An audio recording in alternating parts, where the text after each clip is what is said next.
Camera ready ആവട്ടെ, camera ready ആവട്ടെ. ഒരു മിനിറ്റ് ഒറ്റ സെക്കൻഡ് പ്ലീസ്. ഒന്ന് ക്യാമറ നിങ്ങൾ ബഹളം വെച്ചിട്ട് ആരും ഒന്നും കേൾക്കില്ല. സൈലന്റ് ആയിട്ട് ഒരാൾ ചോദിച്ചാൽ നിങ്ങൾക്ക് എല്ലാവർക്കും ചോദിക്കാനുള്ള ഏകദേശം ഒന്നാണ്. ഒരാൾ ചോദിച്ചോളൂ.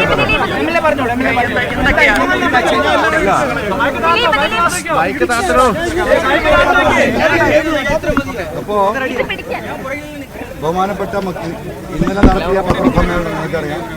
ആ പത്രസമ്മേളനത്തിൽ പത്രസമ്മേളനത്തോടു കൂടി ഒന്നാം ഘട്ടം അവസാനിക്കുന്നു. ഇന്ന് ബഹുമാനപ്പെട്ട മുഖ്യമന്ത്രിയെ നേരിൽ കാണും. ഞാൻ പറഞ്ഞ കാര്യങ്ങൾ അദ്ദേഹത്തിന് എഴുതി കൊടുക്കും.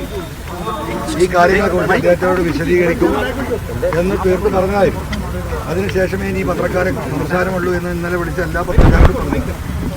ഞാൻ ഇന്നലെ പറഞ്ഞ വാക്കിൻ്റെ അടിസ്ഥാനത്തിലാണ് നിങ്ങളുടെ മുന്നിൽ നിൽക്കുന്നത്. നിങ്ങളോട് പറഞ്ഞ രീതിയിൽ ബഹുമാനപ്പെട്ട മുഖ്യമന്ത്രിയെ കണ്ടു. വിശദമായ ഈ സംഭവ വികാസങ്ങൾ അദ്ദേഹത്തിൻ്റെ ശ്രദ്ധയിൽപ്പെടുത്തി കൃത്യമായി എഴുതി കൊടുക്കേണ്ട കാര്യങ്ങൾ എഴുതി കൊടുത്തു. അദ്ദേഹം സംസ്കൃതത്തിൽ കാര്യങ്ങൾ കേട്ടു. അതിൻ്റെ വിശദീകരണങ്ങൾ എന്നോട് ചോദിച്ചു. ഇനി സത്യസന്ധമായ ഒരു അന്വേഷണം ഈ വിഷയത്തിൽ നടക്കും. അത് ബഹുമാനപ്പെട്ട മുഖ്യമന്ത്രിയെ ഏൽപ്പിച്ചിരിക്കുകയാണ്. ബഹുമാനപ്പെട്ട മുഖ്യമന്ത്രിക്ക് കൊടുത്തിരിക്കുന്ന അതേ പരാതി തന്നെ പാർട്ടിയുടെ സംസ്ഥാന സെക്രട്ടറി സഖാവ് ഗോവിന്ദ മാഷക്കും നൽകുന്നതാണ്. ഈ ഒരു ഘട്ടത്തിൽ എൻ്റെ ഉത്തരവാദിത്തം അവസാനിക്കുകയാണ്. ഞാൻ ഈ വിഷയത്തിലേക്ക് ഇറങ്ങിയിട്ടുള്ളത് ഒരു സഖാവ് എന്ന നിലക്കാണ്. ഒരു സഖാവ് എന്ന് പറയുമ്പോൾ ഉണ്ടാകുന്ന ഉത്തരവാദിത്തം, ആ ഉത്തരവാദിത്തം ഏറ്റെടുത്തുകൊണ്ട് ഞാനിതിലേക്ക് ഇറങ്ങി. ഈ പാർട്ടിയുടെ ഏറ്റവും ഉത്തരവാദിത്തപ്പെട്ട ഒരു സഖാവാണ് ബഹുമാനപ്പെട്ട മുഖ്യമന്ത്രി. ഒരു സഖാവ് എന്ന നിലയ്ക്ക് ബഹുമാനപ്പെട്ട മുഖ്യമന്ത്രിയെ കാര്യങ്ങൾ ധരിപ്പിച്ചു. പാർട്ടിയുടെ ബഹുമാനപ്പെട്ട സെക്രട്ടറി ഗോവിന്ദ മാഷ് ട്രിവാൻഡ്രത്ത് ഇന്നില്ല. ബഹുമാനപ്പെട്ട സഖാവിനെ കൂടെ കണ്ട് ഈ പറഞ്ഞ കാര്യങ്ങളും അതിൻ്റെ വിശദീകരണങ്ങളും ബഹുമാനപ്പെട്ട മുഖ്യമന്ത്രിക്ക് നൽകിയ പരാതിയുടെ കോപ്പിയും സഖാവ് ഗോവിന്ദ മാഷക്ക് നൽകുന്നതോടുകൂടി ഒരു സഖാവ് എന്ന നിലയ്ക്കുള്ള എൻ്റെ ഉത്തരവാദിത്തം അവസാനിക്കുകയാണ്. ഇനി അതുമായി ബന്ധപ്പെട്ട വിഷയങ്ങളിൽ, ഇൻവെസ്റ്റിഗേഷനുമായി ബന്ധപ്പെട്ട വിഷയങ്ങളിൽ ഈ അന്വേഷണ ഏജൻസിയുമായി സഹകരിക്കുക എന്നത് മാത്രമാണ് എൻ്റെ ഉത്തരവാദിത്തം. ആ ഉത്തരവാദിത്തം ഞാൻ ഏറ്റെടുത്തിരിക്കുകയാണ്. അതൊക്കെ പാർട്ടി തീരുമാനിക്കട്ടെ. MR അജിത് കുമാറിനെ മാറ്റി നിർത്തണം എന്ന് പറയുന്ന ആളല്ല ഞാൻ. ഒരു സഖാവ് എന്ന നിലയ്ക്ക് എനിക്ക് കാര്യങ്ങൾ ചൂണ്ടിക്കാണിക്കുക എന്നതാണ് എൻ്റെ ഉത്തരവാദിത്തം. ആ ഉത്തരവാദിത്തം ഞാൻ ചെയ്തിട്ടുണ്ട്. ഇനി ഇതെങ്ങനെ പോകണമെന്ന് തീരുമാനിക്കേണ്ടത് പാർട്ടിയും ബഹുമാനപ്പെട്ട മുഖ്യമന്ത്രിയും തന്നെയാണ്. അവർ അതിന് അനുസൃതമായ ഉത്തരവാദിത്ത ബോധത്തോട് കൂടിയിട്ട് അതിനാവശ്യമായ അന്വേഷണത്തിനുള്ള സംവിധാനങ്ങൾ ഒരുക്കും എന്ന് തന്നെയാണ് ഒരു സഖാവ് എന്ന നിലക്ക് ഞാൻ വിശ്വസിക്കുന്നു.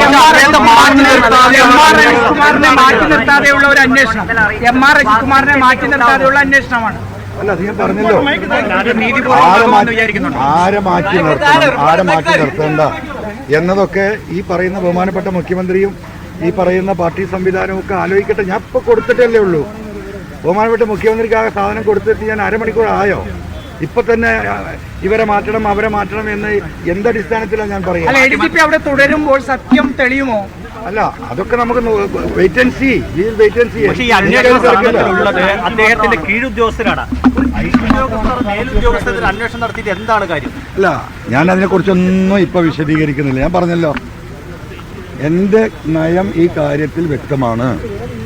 കേരളത്തിൻ്റെ പോലീസിലെ ഒരു വിഭാഗത്തിൻ്റെ പെരുമാറ്റം ഈ പാർട്ടിക്കും ഗവൺമെൻറ്റിനും ഗ്രൗണ്ട് ലെവലിൽ ഒരുപാട് പ്രതിസന്ധികളും പ്രശ്നങ്ങളും ഉണ്ടാക്കിയിട്ടുണ്ട്.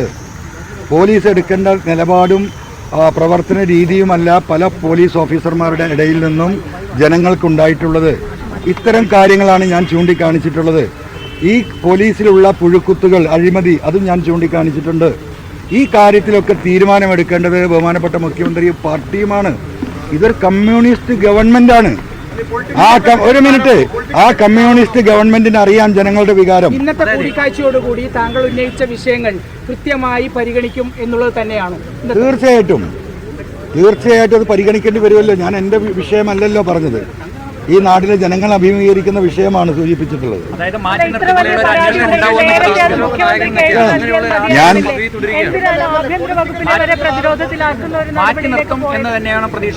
ഞാൻ വലിയ പ്രതീക്ഷയിലാണ്, നിങ്ങൾക്കറിയാലോ. ഞാൻ ഇന്നും ആ പ്രതീക്ഷയിലാണ്, നാളെ ആ പ്രതീക്ഷയിലാണ്, മറ്റന്നാളും ആ പ്രതീക്ഷയിലാണ്.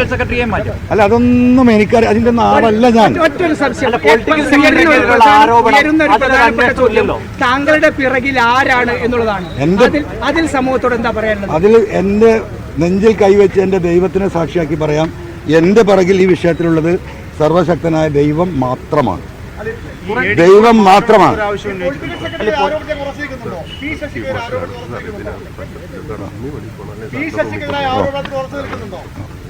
അല്ല, അവസാനിച്ചു കഴിഞ്ഞു. അല്ല, ഇത്രേ കാര്യങ്ങൾ പറയാനുള്ളൂ. കൂടുതൽ വിശദീകരിക്കാൻ ഓക്കെ. അല്ല, സെക്യൂരിറ്റി പ്രോബ്ലം ഉണ്ട്, അങ്ങോട്ട് പോകണം കേട്ടോ. അല്ലല്ല, ഇവിടെ പിടിച്ചു മാറ്റിയിട്ടൊന്നുമില്ല. അങ്ങനെ വെറുതെ ആവശ്യമില്ലാത്ത വിവാദം ഉണ്ടാക്കാൻ നിൽക്കണ്ട.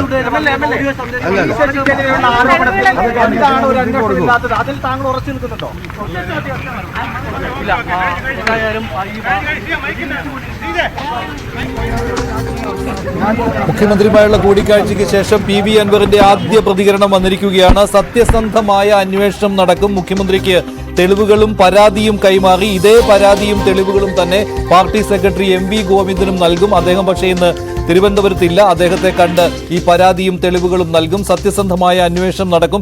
ഇതിനപ്പുറം കൂടുതൽ കാര്യങ്ങൾ പറയുവാനില്ല എന്നാണ് പി.വി. അൻവർ പറയുന്നത്. അന്വേഷണം നടക്കുമ്പോൾ ADGP MR അജിത് കുമാർ ആ പദവിയിൽ ഉണ്ടാകുന്നത് ശരിയല്ലല്ലോ എന്ന ചോദ്യത്തിന് അത് തന്റെ കാര്യമല്ല, താനല്ല ആ വിഷയം ഉന്നയിക്കേണ്ടത് എന്നാണ് അൻവറിന്റെ മറുപടി. അതുപോലെ തന്നെ P. ശശിയെയും പൊളിറ്റിക്കൽ സെക്രട്ടറി പദവിയിൽ നിന്ന് മാറ്റുന്നില്ലല്ലോ എന്ന ചോദ്യത്തിനും അതും തന്റെ കാര്യമല്ല, താൻ ചെയ്യേണ്ട കാര്യമല്ല എന്നാണ് പി.വി. അൻവർ പറയുന്നത്. സഖാവ് എന്ന നിലയിലുള്ള ഉത്തരവാദിത്തമാണ് താൻ ചെയ്തത്. തന്റെ പിന്നിൽ ആരുമില്ല, ദൈവം മാത്രമേ ഉള്ളൂ. ഇതാണ് പി.വി. അൻവറിന്റെ മറുപടി. കഴിഞ്ഞ ദിവസം പറഞ്ഞതുപോലെയുള്ള വളരെ ശക്തമായ രീതിയിലുള്ള പ്രതികരണം അദ്ദേഹത്തിൽ നിന്ന് ഉണ്ടായില്ല എന്നതും ശ്രദ്ധേയമാണ്. മുഖ്യമന്ത്രിയെ കണ്ടതിനു ശേഷം പി.വി. അൻവർ അയഞ്ഞോ എന്ന ചോദ്യവും അവിടെയുണ്ട്. സഖാവ് എന്ന രീതിയിലുള്ള ഉത്തരവാദിത്വം നിർവഹിച്ചു, അതായത് തന്റെ ജോലി പൂർത്തിയാകുന്നു ഏതാണ്ട് എന്നുള്ള കാര്യമാണ് പി.വി. അൻവർ പറയുന്നത്.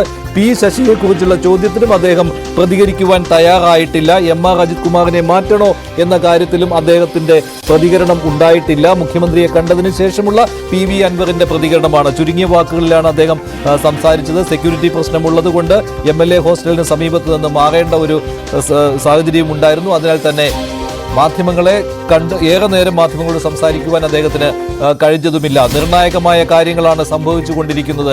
ഒരു ഭരണപക്ഷ MLA തന്നെ ആഭ്യന്തര വകുപ്പിനെതിരെയുള്ള തെളിവുകൾ, പരാതികൾ ഇത് മുഖ്യമന്ത്രിയെ കണ്ട് ഉന്നയിച്ചിരിക്കുകയാണ്.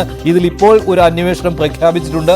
ആ അന്വേഷണം സത്യസന്ധമായി നടക്കും എന്നുള്ളതാണ് പി.വി. അൻവർ MLA വാക്കുകൾ സൂചിപ്പിക്കുന്നത്. മുഖ്യമന്ത്രി ഒരു ഉറപ്പ് അദ്ദേഹത്തിന് നൽകിയിട്ടുണ്ട് എന്ന് തന്നെ കരുതേണ്ടി വരും. ആ ഉറപ്പാണ് അദ്ദേഹം വെളിയിൽ വന്ന് പറഞ്ഞിട്ടുള്ളത്. പരാതിയും തെളിവുകളും കൈമാറി എന്നാണ്. കൂടുതൽ കാര്യങ്ങൾ വ്യക്തമാക്കുവാൻ അദ്ദേഹം തയ്യാറായിട്ടില്ല. കൂടുതൽ വിവരങ്ങളുമായി ഡാൻ കുര്യൻ ചേരുന്നു. ഡാൻ, ഈ അന്വേഷണത്തിൽ തന്നെ ഇപ്പോൾ നടക്കുന്ന അന്വേഷണം അതിൽ തൃപ്തനാണോ എന്നുള്ള ചോദ്യത്തിന് പോലും അൻവറിന് അല്ല എന്നുള്ള മറുപടി ഇല്ലല്ലോ. അപ്പോൾ അദ്ദേഹം അയയുകയാണോ അതോ മുഖ്യമന്ത്രിയിൽ നിന്ന് എന്തെങ്കിലും ഉറപ്പ് കിട്ടിയിട്ടുണ്ട് എന്ന് വേണ്ടേ കരുതാൻ? അങ്ങനെ ആയിരിക്കില്ലേ സംഭവിച്ചിരിക്കുക?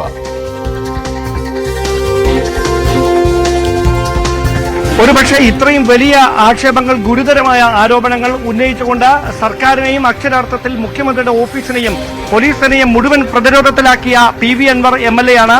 മാധ്യമങ്ങൾ ഇന്ന് ചോദിച്ച ചോദ്യങ്ങൾക്ക് മുമ്പിൽ വ്യക്തമായ ഉത്തരം പല ചോദ്യങ്ങൾക്കും നൽകാതെ ചില പ്രതികരണങ്ങൾ മാത്രം നടത്തിയതിനു ശേഷം MLA ഹോസ്റ്റലിലെ അദ്ദേഹത്തിന്റെ മുറിയിലേക്ക് കയറിപ്പോയിരിക്കുന്നത്. ആരാണ് പി.വി. അൻവറിന് പിന്നിൽ എന്ന ഏറ്റവും ആകാംക്ഷ ഉണർത്തുന്ന ചോദ്യത്തിന് അദ്ദേഹം നൽകിയ ഉത്തരമായിരുന്നു ഏറ്റവും കൗതുകകരമായി തോന്നിയത്. എന്റെ പിന്നിൽ ദൈവമാണ് എന്ന് മാത്രം പറഞ്ഞ് മറ്റ് വിശദാംശങ്ങളിലേക്കൊന്നും കടക്കാൻ അദ്ദേഹം തയ്യാറായില്ല. നിലവിൽ മുഖ്യമന്ത്രിയുമായി നടത്തിയ കൂടിക്കാഴ്ചയിൽ ഒരു സംഘത്തെ മുഖ്യമന്ത്രി ഇതുമായി ബന്ധപ്പെട്ട പോലീസിൽ പുഴുക്കുത്തുകളുണ്ട്, കമ്മ്യൂണിസ്റ്റ് ഭരണകൂടത്തിന് ചേരാത്ത തരത്തിൽ ഉള്ള പ്രവണതകൾ ഉള്ള ഒരു കൂട്ടം പ്രവർത്തിക്കുന്നുണ്ട്, അവർ തുറന്നു കാട്ടുകയാണ് താൻ ചെയ്തത്. അത് സംബന്ധിച്ച വിശദാംശങ്ങൾ മുഖ്യമന്ത്രി അറിയിച്ചിട്ടുണ്ട്. അദ്ദേഹം അതിൽ തുടർ നടപടികൾ സ്വീകരിക്കുമെന്ന് ഉറപ്പ് നൽകിയിട്ടുണ്ട് എന്നാണ് PV അൻവർ വ്യക്തമാക്കിയിരിക്കുന്നത്. പക്ഷേ മറ്റ് ചോദ്യങ്ങളോടൊന്നും അദ്ദേഹത്തിന് പിന്നിൽ പാർട്ടി നേതൃത്വത്തിന്റെ കൃത്യമായ ഒരു പിന്തുണയുണ്ടോ, മുഖ്യമന്ത്രിയുടെ പിന്തുണയുണ്ടോ, ഈ ചോദ്യങ്ങൾക്കൊന്നും വ്യക്തമായ ഒരു ഉത്തരം അദ്ദേഹം ഇതിനോടകം നൽകിയിട്ടില്ല. ഒരുപക്ഷെ ഒരിക്കൽ കൂടി അദ്ദേഹം മാധ്യമങ്ങളെ കണ്ടേക്കും എന്ന തരത്തിലുള്ള സൂചനകളുണ്ട്.